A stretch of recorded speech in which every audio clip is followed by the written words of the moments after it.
In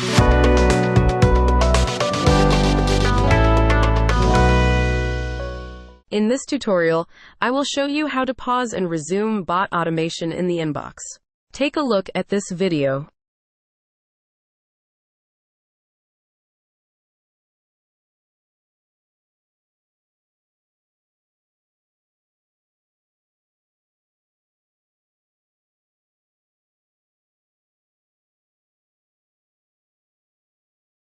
As you can see in this video, the bot is responding.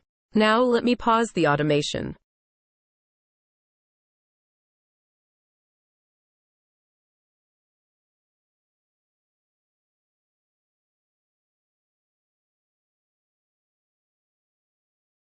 The bot is not responding because I have paused the bot automation. Now I will resume the bot automation again.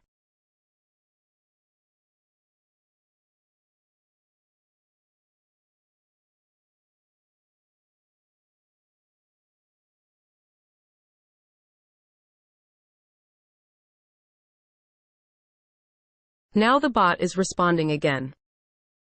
To pause bot automation, click on this icon. And to resume bot automation, click on this icon. Here we come to the end of this tutorial. Thank you for watching.